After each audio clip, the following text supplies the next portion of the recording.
So, one of the biggest misconceptions surrounding ancient, medieval, and general African history is that, besides that history not existing to begin with, Africans across the continent never used any weapons besides spears, and I have no idea how such a misconception could have come into being.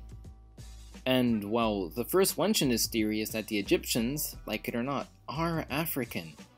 They used swords. But I know that's not what most people are talking about when they say Africans. They mean Sub-Saharan Africans.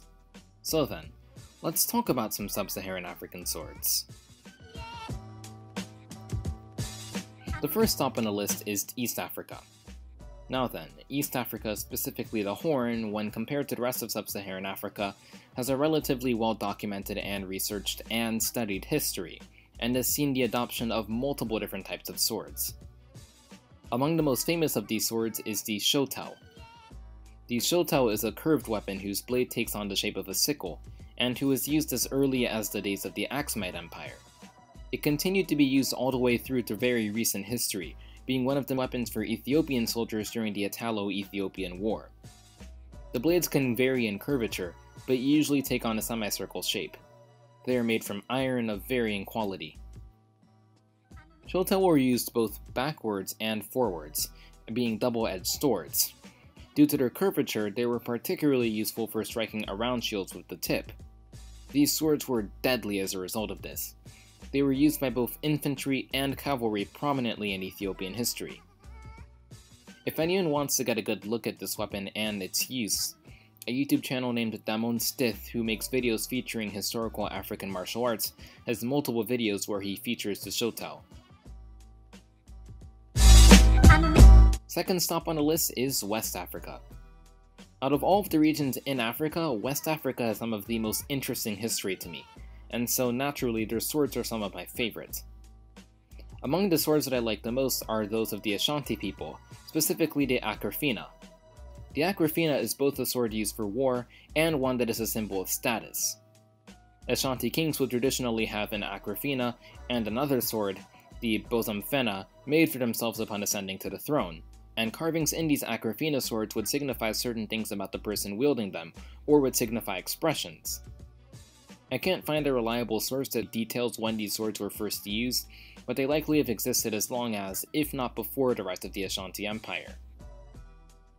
Akrafinas, as far as I can tell, featured usually single-edged blades, and would be made of iron when meant for warfare. If ceremonial, they would often lack a sharpened edge, and could be made of gold as well. The hilt would be carved wood or metal, and would have quite the massive pommel in the end. For warfare, these swords would typically be used with one hand, the other hand possibly holding a shield, or some other instrument of war.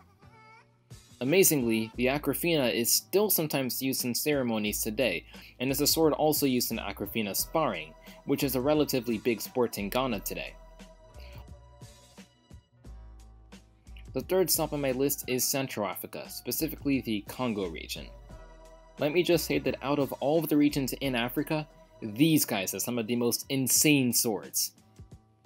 Now, finding sources that actually document Congolese swords is hard, so despite the wide array of images of them, I can't find much that documents their use and origins.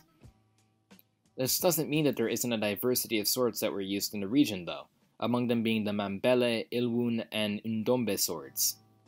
All of these swords were made in various regions of the Congo rainforest by various ethnicities, and were traded on a massive scale, made of iron blades, and were sometimes single-edged and sometimes double-edged.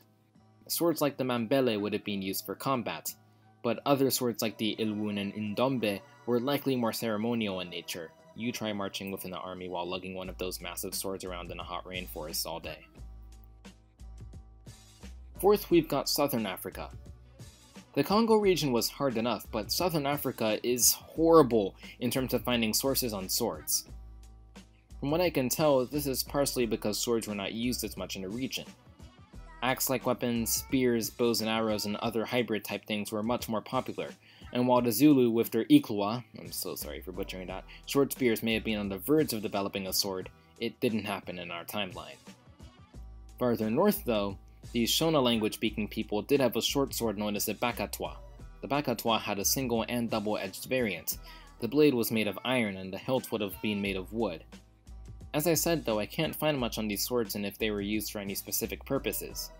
If I do in the future, I'll make sure to make an update video to this one, but for now that's all I'm going to be able to say.